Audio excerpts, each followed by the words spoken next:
Bonjour Fabrice Angéi. Bonjour. Secrétaire confédéral de la CGT, vous avez donc découvert, comme nous, hier, la nouvelle ministre du Travail, Muriel Pénicaud, ancienne DRH de Danone, membre du cabinet de Martine Aubry, dans ce même ministère il y a maintenant 20 ans.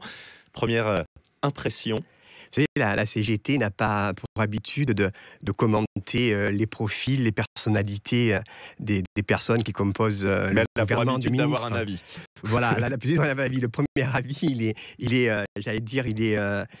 général. On a un gouvernement qui est très marqué d'une empreinte libérale. Si on prend la nomination de Le Maire, de Bruno Le Maire, etc., donc comme ministre de l'économie. Donc ce que nous, on va juger, ce sont bien les actions, les actes et les annonces ne vont pas dans le sens que l'on souhaite. Après, pour en revenir directement à la ministre du Travail, donc elle a été co-auteure d'un rapport sur le bien-être au travail pour le Conseil économique, social et environnemental.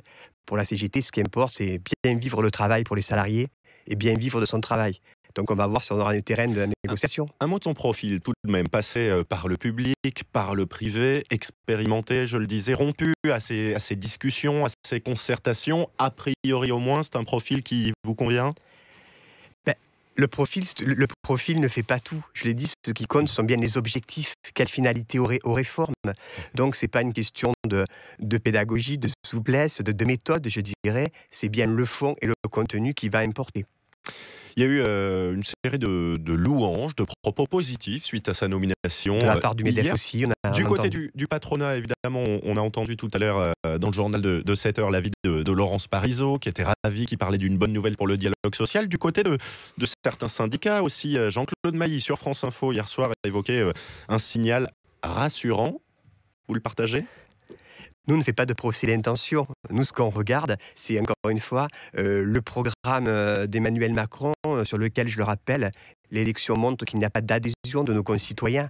Donc, si c'est ce programme-là que la ministre est chargée de mettre en œuvre, ça ira pas, quelles que soient ses qualités humaines. Pas d'adhésion, mais enfin, il a été élu et c'est lui qui est arrivé en tête. L'élection n'est pas contestée, mais des enquêtes sorties des urnes, le taux record d'abstention, le taux de nul, montre qu'il n'y a pas d'adhésion au programme et à sa volonté, à son sens de la réforme proposée en matière économique et sociale. Dans quel état d'esprit vous abordez ce chantier important qui sera mené dès cet été avec la suite de la réforme du travail ?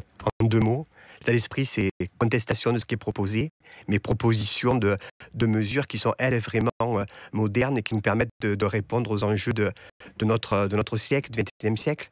C'est la réduction du temps de travail, sur les 32 heures par exemple. C'est redonner un sens à la négociation, avec la loyauté de la négociation qui n'est pas le référendum à la seule initiative de l'employeur. C'est rétablir une hiérarchie des normes pour ne pas mettre en concurrence les salariés entre eux, mais au-delà, les entreprises entre les grandes et les petites, puisque ce qui pose problème, c'est la relation donneur-d'ordre sous-traitant.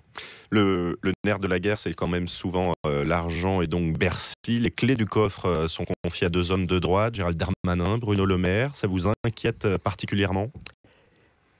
Ça préfigure donc quelle idéologie prédomine dans ce gouvernement. Oui, c'est un signal d'inquiétude, et ce qui nous fait dire que la mobilisation du monde du travail doit être à l'ordre du jour pour imposer d'autres choix.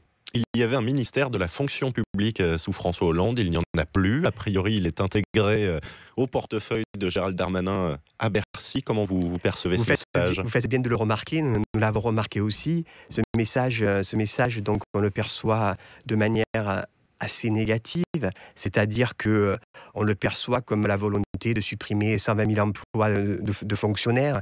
C'est une des premières traductions dans l'organisation du gouvernement, dans la mesure où on va rattacher la fonction publique, non pas pour répondre aux besoins des populations, besoins économiques et sociaux, mais on va directement la lier à la dépense publique, au compte. Mais comme j'ai vu aussi la sécurité sociale, donc il faudra qu'on nous explique comment répondre aux besoins des populations en étant encore régi par des normes financières et par l'obsession du coût des dépenses. Bon, premier conseil des ministres ce matin, le premier rendez-vous pour vous avec Muriel Pénicaud. Vous avez une idée déjà de la date ? Si vous avez la date et l'heure, donnez-nous la note, parce que on a confirmation qu'il y aura un rendez-vous. Nous y rendrons une proposition, mais à ce jour, à cette heure, à moins que ça s'est croisé, on n'a ni la date, ni le lieu, ni l'heure. L'agenda est ouvert. En tout cas, Fabrice Angéi, Ils nous cocheront la date et nous y rendrons. confédéral de la CGT. Merci. Merci.